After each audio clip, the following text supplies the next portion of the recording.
안녕하세요. 소소입니다. 오늘은 금융위원장 발표, 브리핑 자료, 그리고 한국 정부가 가상화폐에 대해서, 암호화폐에 대해서 현재 하고 있는 포지션에 대해서 조금 설명을 해볼까 합니다. 제 공지방에도 올렸는데 제 유튜브 팔로워 분들 중에 공지방에 들어와 있지 않으신 분들이 있더라고요. 직접적인 정보를 받으시려면 공지방에 들어와 있는 게 좋습니다. 예. 공지방에도 오늘 낮에 올렸는데 최종국 금융위원장 이분이 오늘 브리핑을 해가지고 이 브리핑을 한다고 해서 사실 가격에 대해서 좀 걱정을 했는데 물론 브리핑 전에 가격이 한창 떨어졌어요. 한창 떨어졌다가 업비트 기준을 한번 볼까요? 업비트 기준으로 보면 비트코인을 봅시다. 비트코인을 보면 오늘 그러니까 1시 이때가 이제 페닉스엘의 절정이었는데 2,600만 원이었던 비트코인이 최저점 2,400만 원까지 한 10% 가까이가 떨어졌고요. 다른 종목들 다 대동소이하게 떨어졌습니다. 그때. 근데 해외에는 사실 별 상관이 없었고 김프 프리미엄만, 그러니까 한국 프리미엄만 줄어들었던 거기 때문에 이거는 정말 정부 발표에 의해서 100% 떨어진 거다라고 말씀드릴 수 있을 것 같고요. 근데 이게 시장에 학습 효과가 있는지 2시부터 이제 엠바고로 자료 발표를 한다고 했는데 시장이 금방 회복을 했고 2시 발표 때는 이미 많이 회복이 됐고요. 사실 발표 내용이 호의적일 거다라는 징후는 여러 개 있었어요. 저도 확신은 없었지만 그런 징후는 여러 개 있었기 때문에 저는 팔지 않고 가만히 있었고요.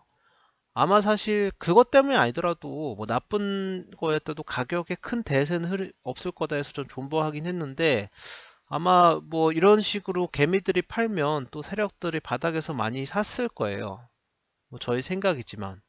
근데 뭐 이걸 가지고 정부의 잘못이라고 하기엔 좀 그런 것 같습니다. 어쨌든 저번보다 훨씬 페닉스엘의 강도가 약해졌어요. 시장이 그만큼 학습을 했다라고 봐도 될 것 같습니다. 네, 그렇게 하고요.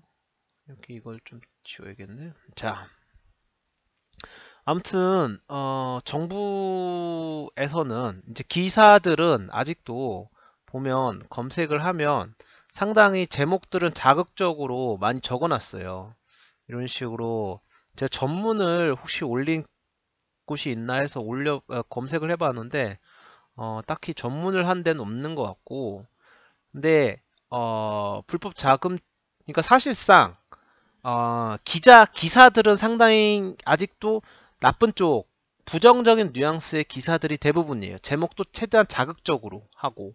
하지만 실제 제가 받은 브리핑 자료, 이것도 아마 전문은 아닌 것 같고, 이것도 누가 이제 받아 적었거나 아니면 뭐 요약을 자기 나름대로 한 것 같은데, 이거를 보면 일단 중요한 게, 현장 점검을 하는데, 이게 범죄 자금이라든가 불법 자금 세탁에 가담이 된 계좌를 차단하겠다. 즉, 이 사업 전반에 불법이 들어갔어도 사업을 전체적으로 닫을 생각은 없지만 사업에 불법이 들어가는지 조사하고 요거에 대해서는 우리가 불법적인 건 당연히 이제 뭐 원래 했어야 되는 행위니까 이거에 대해서는 사실 뭐라 할 수 없고요. 이거는 정부가 당연히 해야 되는 거죠. 그리고 환치기 현재 재정거래라고 불리고 있는 환치기에 대해서 집중적으로 단속하겠다라는 내용도 있어요. 근데 사실 현재 있는 김치 프리미엄이라고 부르고 있는 김치 프리미엄이 그 한국 프리미엄이 생긴 이유가 한국에 이제 풀려 있는 이제 공급되는 비트코인의 양, 그러니까 비트코인만으로 봤을 때 한국에 공급되어 있는 비트코인의 양에 비해서 한국에서 비트코인을 사고 싶은 사람들의 숫자가 많기 때문에 비트코인이 비싼 거잖아요. 그럼 환치기는 뭘 하는 거냐면 한국에서 이거를 어디 뭐 달러나 어디 뭐 위안화 아니면 뭐 엔화 이런 걸 바꾼 다음에 이거를 딴 나라 가서 비트코인을 사서 그 비트코인을 한국으로 전송을 하는 거예요. 그래서 수요 공급을 맞추는 게 환칙인데 문제는 여러분이 합법적으로 할 수 있는 금액이 되게 작아요. 뭐 1년에 5만 불인가? 만 해외로 신고 없이 가져갈 수 있잖아요. 그래서 그 신고 없이 가져갈 수 있는 금액 내에서만 하는 게 되게 간편하고 5만 불까지는 아마 괜찮을 거예요. 1년 내에 이제 해외에서 쓰는 게. 저도 정확하진 않아요. 이거는 하실 분이 계시다면, 합법적인 범위 내에서 하실 분이 계시다면 조사를 해보시기 바라고, 만약 그 이상이 돼도 불법은 꼭 아니고 신고를 해야 되는데 그게 아마 이유가 있어야 될 거예요. 뭐 사유가 있어야 되는데 그 사유가 그 비트코인 구매가 아마 사유가 되는 경우가 별로 없을 거예요. 그래서 그게 아마 문제가 되는 것 같고, 이게 이제 문제가 되는 이유는 중국이 이제 가상화폐, 그러니까 암호화폐를 금지한 이유랑 같은데, 이게 환율을 조정하기가 되게 힘들어져요. 이런 식으로 환치기를 많이 하면.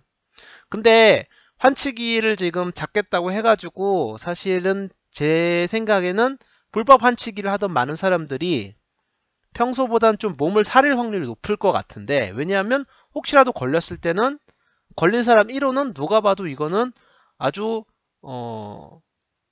시범적으로 중징계를 받을 확률이 높지 않을까라는 게 저의 생각이고요. 그래서 요즘 들어서 방에서도 재정거래에 대한 얘기를 하시거나, 재정거래, 그러니까 일반 그 거래소 간 재정거래 말고 이 현금을 들고 나가서 뭐 해외 나가서 사온다던가 카드로 뭐 어디서 결제를 해서 들고 나, 이런 얘기를 하시는 분들이 많은데, 본인이 하시는 건 좋지만 가능하면 남에게 권유하거나 막 그런 거는 별로 좋지 않은 것 같아요. 왜냐하면 이거 자체가 합법인 것도 있지만 불법인 부분도 있으니까 이런 거를 고려해서 추천을 하시길 바랍니다. 예, 꼭 추천을 하라는 말이 아니에요. 꼭 하란 말 절대 아니에요. 그래서 좀 조심해서 하시기 바라고요.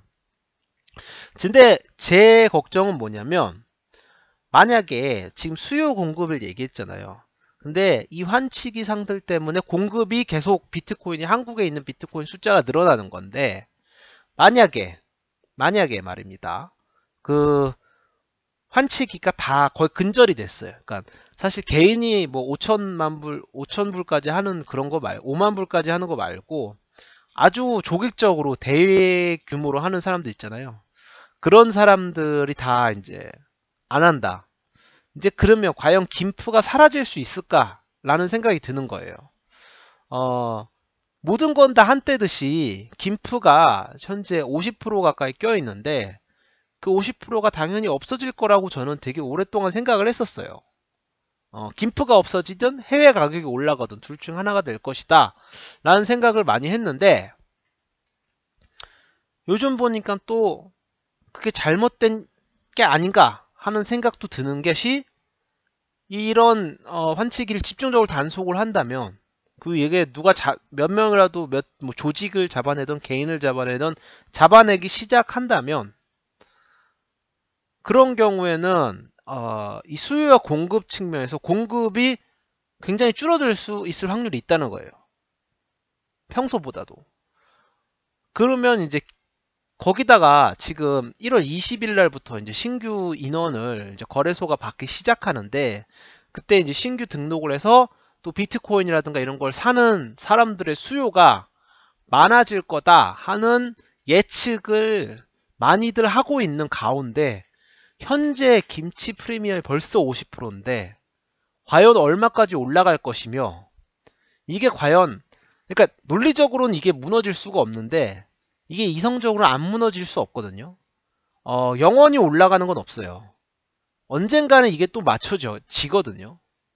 그렇기 때문에 여기에 대해서 좀 생각해 볼 여지가 많은 것 같아요. 그래서 많은 부분을 생각해 봐야 되는 것 같고, 그 외에 이제 뭐 한 나라가 이제 막는 건 소용이 없고, 이제 G20에서 같이 해야 될 거다. 그래서 G20, 18년 G20 논의 주제로 비트코인 규제 이슈를 제안했다. 뭐 이런 얘기를 하고요. 한중일 3국이 협력을 할 것이다. 근데 이것도 괜찮은 게, 막 중국 예를 항상 많이 드는데, 중국은 뭐 완전히 반대를 했지만 일본은 완전 개방이잖아요. 어떻게 보면 한국은 또 중국과 일본의 지금 평행선 정도의 이제 딱 가운데에 있는 정책을 취하고 있는 건데, 이 한중일 3국 협력은 저는 괜찮은 것 같아요. 무조건적으로 뭐 중국, 일본이 다 반대하는 게 아니니까, 뭐 중국은 반대하더라도 일본은 가상화폐, 이 암호화폐에 대해서 되게 이제 오픈돼 있는 스탠스를 취하고 있으니까 괜찮은 것 같고요. 자, 그 다음에 손실은 자기 책임이다. 즉, 정부가 지금까지 엄청나게 부정적인 스탠스에서 한 발자국 물러섰다라는 게 제가 보는 시각이에요. 그러니까 지금까지는 완전히 막 절대 하면 안 된다 해서 이거 위험한데 니네 이거 위험한 거 알고 하려면 위험한 거 알고 해라, 이 정도로 줄어든 것 같아요. 스탠스가 한 발자국 물러난 것 같고, 이것들은 이제 찌라시들이 여러 가지가 나오는데, 이제 찌라시들은 이제 제가 공개할 경우에 문제가 될 가능성이 있어서 공개는 하지 않겠습니다만 많은 분들이 보셨을 거예요. 뭐 현대 그 H닥, 현대코인에 관해서 모 재벌 기업이 6천억인가 뭐 그걸로 투자를 하는 바람에 모 재벌 기업이 그게 세수에서 이제 문제가 됐고, 이게 세수도 문제지만 상속 때도 이게 굉장히 유리한 거예요. 이게 아직 세금 자체가 없기 때문에. 그리고 무슨 어느 국회의원분이 뭐 20억인가 뭐 이 암호화폐에 투자를 해가지고 이 세금에 대해서 문의를 했는데 20억이 자기 재산이 줄어드는 거잖아요. 이게 뭐 예금을 갖고 있던, 채권을 갖고, 주식을 갖고 있던 20억만큼 세금이 줄어들었으니까 이걸 대한 보유세라든가 세금을 매길 수가 없는 거예요. 20억이 그냥 증발한 거예요, 재산이. 이분은 쉽게 말하면. 그래서 그런 문제가 생기기 때문에 그거에 대해서 정부가 이제 세금에 대해서 많은 고민을 하는 것 같고, 이런 고민을 하는 것 자체가 그만큼 시장이 확대된 거고, 앞으로 더 많은 사회적 부유층들이나 기관들이 요것에 투자한다는 의미가 되지 않을까 라고 저는 뭐 긍정적으로 생각한다면, 길게 본다면 그런 의미가 아닐까 생각하고요. 당연히 악재도 있죠. 악재는 이제 첫 번째가 김치 프리미엄이 너무 강하다는 거. 정부의 그 환치기 금지가 사실 법적으로 맞는 거지만 이게 김치 프리미엄을 더 결과적으로 조장하는 게 되는 게 아닐까라는 걱정도 좀 되긴 해요. 왜냐면 이게 이런 프리미엄이 없어지기 위해서는 사람들이 이 비트코인에 대해서 실망해가지고 단체로 팔거나 아니면 대량의 환치기가 돼야 되는데, 환치기가 대량을 하는 거는 현재 법적으로 불가능이고, 그럼 비트코인에 대해서 실망을 해야 되는데, 한국인들은 예전에 제가 그림에도 보여줬지만 절벽에서 떨어지는 비트코인을 서로 붙잡고 절대 안 놔줘요. 그러니까 이 홀딩력이 장난이 아니에요. 전 세계 지금 1위입니다. 진짜 홀딩력이. 절대 안 팔아요. 한번 손에 들어온 비트코인은 절대 안 팔고 있고, 한국인들이 이걸 참 좋아해야 될지, 미래에 대한 해안이 높아서 그런 건지 그건지 잘 모르겠어요.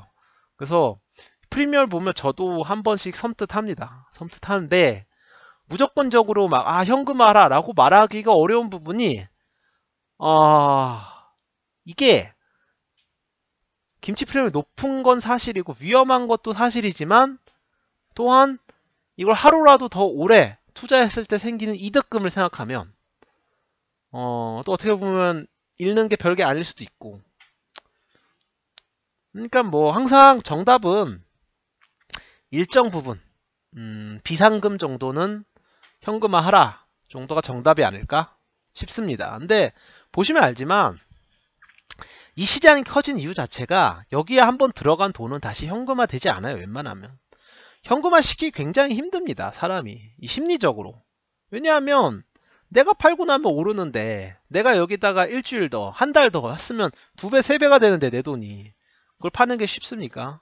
물론 이게 미래 가치를 지니고 있다는 걸 떠나서더라도, 이 가상화폐가 그걸 떠나서라도 내 눈에 보이는 아주 쉬운 그런 상승이 계속 보이는데 이걸 빼기가 되게 쉽지가 않아요. 이거 마치 굉장한 호황장 때 주식과 비슷한 원리라고 생각하면 돼요. 그 주식 관련된 영화 중에 그 월스트리트 울프라는 영화가 있는데 그 레오나르도 디카프리오가 주연했던 거기 보면 이 사람이 스톡 브로커예요. 그러니까 주식 거래를 전화로 그 중개해 주는 사람인데 그 얘기를 계속 해요. 이걸로 예를 들어서 두 배를 벌었어요. 두 배를 벌었으면 이 돈을 못 빼게 해요. 계속.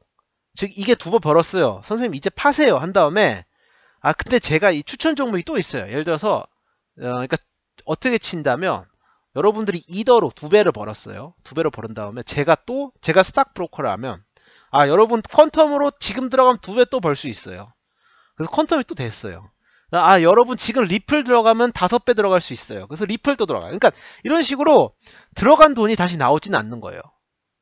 스탁브로커와 저의 차이점은 스탁브로커는 그렇게 사고 팔 때마다 수수료로 자기의 마진을 가져가고 저는 그 마진을 못 가져오고 거래소가 가져가요. 그 값을 거래소가 전부 다 가져가죠. 그래서 그 정도 차이가 있어서 저는 현금화를 추천을 마음대로 할 수 있는 입장인 거죠. 그런 걸로 보면. 그래서 일부 현금화도 50%이기 때문에 나쁜 선택은 아니라고 생각해요. 어쨌든 안정적으로 하는 게 중요할 때가 많기 때문에 어느 정도 비율은 현금화를 하는 것도 나쁘진 않다고 생각합니다. 그래서 그런 것도 한번 고려해 보시길 바라시고요. 예. 그 외에 악재로는 이제 중국 정부가 채굴을 금지한다는 건데 이거는 아마 비트코인이나 이더리움, 뭐 라이트코인류 쪽에 직격탄이 어느 정도는 있을 수 있을 것 같아요.